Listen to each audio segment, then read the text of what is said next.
Hi friends, welcome to our YouTube channel AB study point.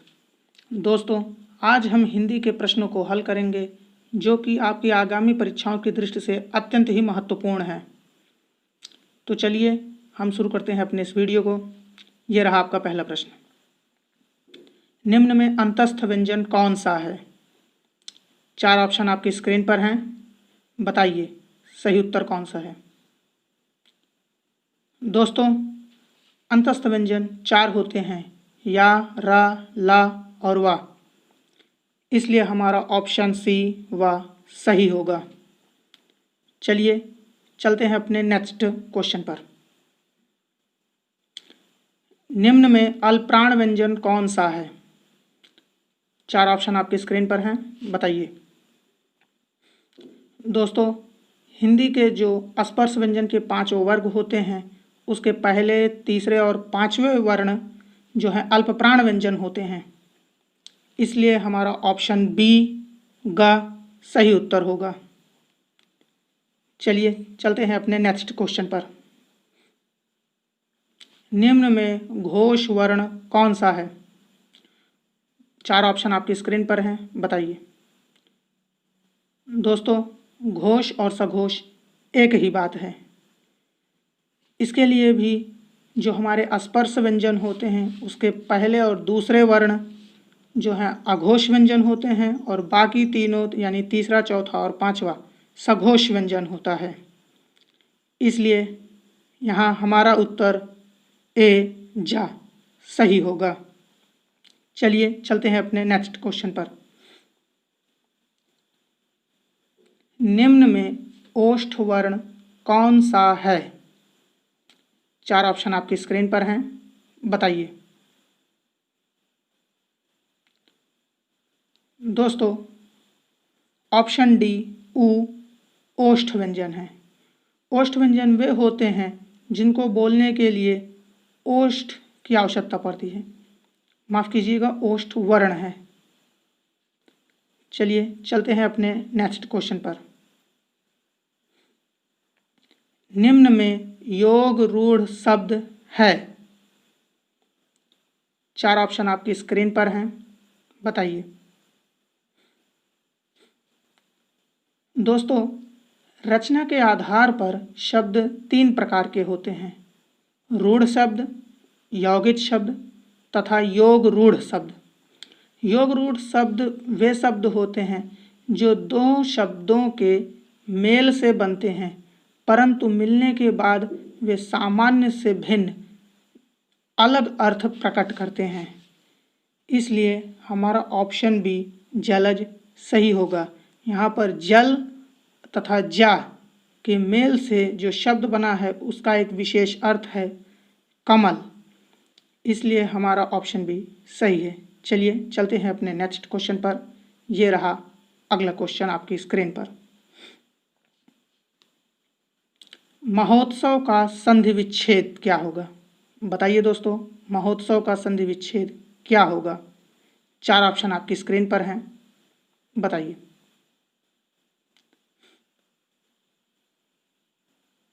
दोस्तों, option C महाधन उत्सव महोत्सव का सही संधि विच्छेद होगा। दोस्तों, संधि 3 प्रकार की होती है: स्वर संधि, व्यंजन संधि तथा विसर्ग संधि। इसमें स्वर संधि के भी 5 भेद होते हैं: दीर्घ, गुण, वृद्धि, यण तथा आयादि। इसमें महोत्सव गुण संधि का उदाहरण है। आपसे एग्जाम में ये भी पूछा जा सकता है कि यह महोत्सव किस प्रकार का संधि है, तो आपको इन बातों का भी ध्यान रखना होगा। चलिए चलते हैं अपने नेक्स्ट क्वेश्चन पर। यह रहा अगला क्वेश्चन आपकी स्क्रीन पर। बैलगाड़ी में समास है। बताइए दोस्तों, बैलगाड़ी में कौन सा समास है? 4 ऑप्शन आपकी स्क्रीन पर हैं। बताइए। दोस्तों, बैलगाड़ी ध्यान से पढ़ने पर हमें पता चलेगा कि इसमें और शब्द का लोप है, जैसे बैल और गाड़ी। तो जिसमें दोस्तों और शब्द का लोप होता है वहाँ सदैव द्वंद्व समास होता है। आपको ये बात हमेशा ध्यान रखनी है कि जिसमें और शब्द का लोप होगा वहाँ द्वंद्व समास होगा, इसलिए यहाँ हमारा ऑप्शन ए द्वंद्व सही होगा। चलिए दोस्तों चलते हैं अपने नेक्स्ट क्वेश्चन पर। आगमन में कौन सा उपसर्ग है आपको बताना है। आगमन में कौन सा उपसर्ग है? 4 ऑप्शन आपकी स्क्रीन पर है, बताइए। दोस्तों उपसर्ग वह होता है जो किसी शब्द के पहले जुड़कर उसके अर्थ में परिवर्तन कर देता है। यहाँ यदि हम देखें तो मूल शब्द केवल गमन है। गमन में आ उपसर्ग जुड़ने से आगमन बन गया है, इसलिए हमारा ऑप्शन ए आ सही होगा। चलिए दोस्तों चलते हैं हम अपने नेक्स्ट क्वेश्चन पर। यह रहा अगला क्वेश्चन आपकी स्क्रीन पर। दोस्तों रसोइया में प्रत्यय है, आपको बताना है कि रसोइया में कौन सा प्रत्यय है। 4 ऑप्शन आपकी स्क्रीन पर हैं, बताइए दोस्तों। दोस्तों प्रत्यय वह होता है जो किसी शब्द के पीछे जुड़ता है। रसोइया में ईया प्रत्यय होगा। आई होप आपको समझ में आ रहा होगा। चलिए चलते हैं नेक्स्ट क्वेश्चन पर। यह रहा अगला क्वेश्चन आपकी स्क्रीन पर। निम्न में कौन शब्द तत्सम है? आपको तत्सम शब्द बताना है कि इनमें से कौन सा तत्सम शब्द है। 4 ऑप्शन आपकी स्क्रीन पर हैं। तत्सम शब्द वे शब्द होते हैं जिनका प्रयोग हम हिंदी में सीधे संस्कृत से ही करते हैं, इसमें हम कोई फेरबदल नहीं किए हैं। दोस्तों इसमें ए ऑप्शन क्षेत्र सही होगा। चलिए चलते हैं हम अपने नेक्स्ट क्वेश्चन पर। यह रहा अगला क्वेश्चन आपकी स्क्रीन पर। निम्न में कौन सा शब्द तद्भव है? दोस्तों आपको तद्भव शब्द बताना है, इनमें से कौन सा शब्द तद्भव है। दोस्तों तद्भव शब्द वे होते हैं जो संस्कृत से सुधर कर हिंदी में आए हैं, जिनका हम अपने उपयोग के हिसाब से परिवर्तन करके संस्कृत से लाए हैं, उन्हें हम तद्भव शब्द कहते हैं। यदि हम विकल्पों को देखें तो इसमें विकल्प सी जीभ सही उत्तर होगा। चलिए दोस्तों चलते हैं हम अपने नेक्स्ट क्वेश्चन पर। यह रहा अगला क्वेश्चन आपकी स्क्रीन पर। निम्न में कौन सा शब्द देशज है? दोस्तों इसमें आपको देशज शब्द बताना है। कौन सा शब्द देशज है? देशज शब्द वह होता है जिसकी उत्पत्ति देश में ही हुई है।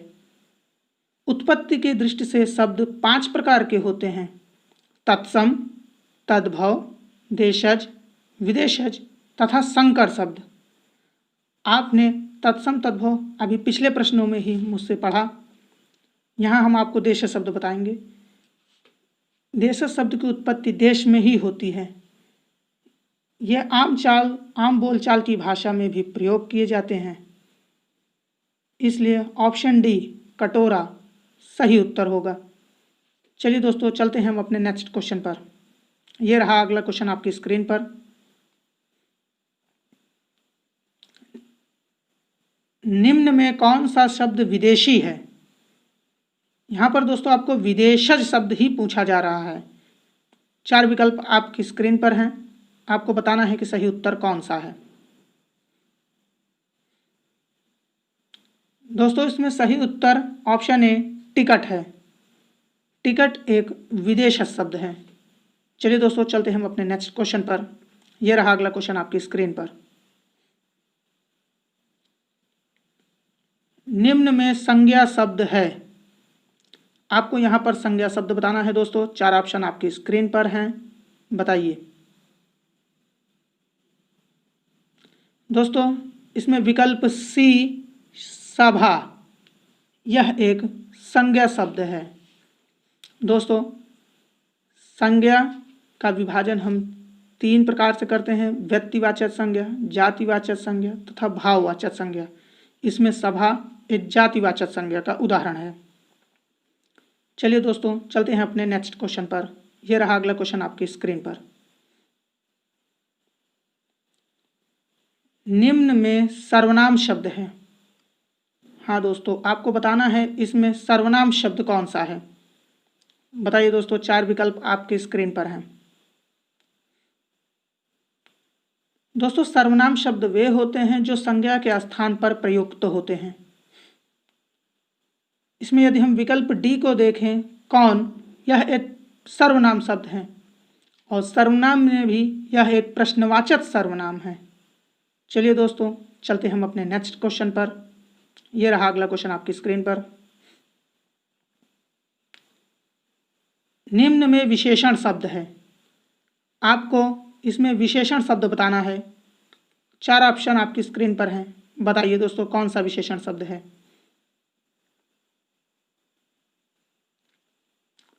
दोस्तों, विशेषण शब्द वे होते हैं जो संज्ञा अथवा सर्वनाम की विशेषता बताते हैं। ऑप्शन बी इसमें एक विशेषण शब्द है, उचित। चलिए दोस्तों, चलते हम अपने नेक्स्ट क्वेश्चन पर। यह रहा अगला क्वेश्चन आपकी स्क्रीन पर। निम्न में प्रेरणार्थक क्रिया है। दोस्तों, 4 ऑप्शन आपकी स्क्रीन पर है। आपको बताना है कि निम्न में कौन प्रेरणार्थक क्रिया है। तो दोस्तों, प्रेरणार्थक क्रिया वह होती है जो हमें कोई कार्य करने की प्रेरणा देती है। यदि हम ऑप्शन पर गौर करें तो ऑप्शन सी, गिराना, एक प्रेरणार्थक क्रिया है। चलिए दोस्तों, चलते हम अपने नेक्स्ट क्वेश्चन पर। यह रहा अगला क्वेश्चन आपकी स्क्रीन पर। निम्न में अव्यय है। दोस्तों, आपको बताना है कि इन चारों ऑप्शन में से अव्यय कौन है। दोस्तों, अव्यय वह होता है जिस पर लिंग, वचन तथा कारक का कोई प्रभाव नहीं पड़ता है, अर्थात लिंग, वचन और कारक के कारण उसमें कोई भी विकार उत्पन्न नहीं होता है। हम उसे अव्यय शब्द कहते हैं। इस हिसाब से ऑप्शन बी ठीक एक अव्यय शब्द है। चलिए चलते हैं अपने नेक्स्ट क्वेश्चन पर। यह रहा अगला क्वेश्चन आपकी स्क्रीन पर। पक्षी का पर्यायवाची क्या है। आपको बताना है निम्न में से कौन पक्षी का पर्यायवाची है। 4 ऑप्शन आपकी स्क्रीन पर हैं। बताइए दोस्तों, पक्षी का पर्यायवाची क्या है। यह बहुत ही सरल प्रश्न है। Option D, विहग। विहग यह एक पक्षी का ही पर्यायवाची है। चलिए दोस्तों, चलते हैं अपने नेक्स्ट क्वेश्चन पर। यह रहा अगला क्वेश्चन आपकी स्क्रीन पर। जटिल का विलोम। जटिल का विलोम बताना है दोस्तों। बताइए निम्न विकल्पों में से कौन जटिल का विलोम होगा। ऑप्शन ए, सरल। सरल जटिल का विलोम है। चलिए दोस्तों, चलते हैं नेक्स्ट क्वेश्चन पर। जो देने योग्य है के लिए एक शब्द। दोस्तों बताइए, जो देने योग्य है के लिए एक शब्द कौन सा है। 4 ऑप्शन आपकी स्क्रीन पर हैं। बताइए जो देने योग्य है। जो देने योग्य है अर्थात देय, देय जो है देने योग्य है। चलिए दोस्तों, चलते हैं अपने नेक्स्ट क्वेश्चन पर। यह रहा अगला क्वेश्चन आपकी स्क्रीन पर। दिन, दीन शब्द युग्म का सही अर्थ है। दोस्तों, आपको बताना है कि दिन तथा दीन शब्द का युग्म जो है उसका सही अर्थ कौन दे रहा है। 4 ऑप्शन आपकी स्क्रीन पर हैं। बताइए दोस्तों।